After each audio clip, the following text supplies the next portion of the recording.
وقتی آگاهی شما تغییر میکنه، نیازهای شما تغییر میکنه، امیال شما تغییر میکنه.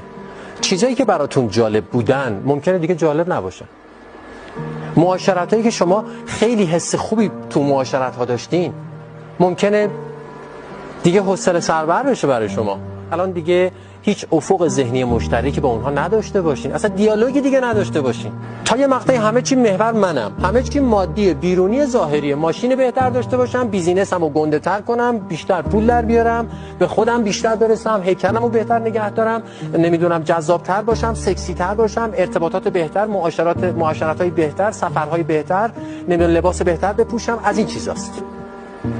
تا یه جایی، از یه جایی به بعد شکل داستان عوض میشه. این موضوعات دیگه شوری در شما ایجاد نمیکنن، چون دیگه کیفیت زندگی به این بستگی نداره که شما چی دارید، بستگی به این داره که شما چی هستید. درک یه چیزای دیگه‌ای که خیلی ژرف‌تر و لطیف‌تر هستن و حالا دیگه خواسته ها خودمحور نیست.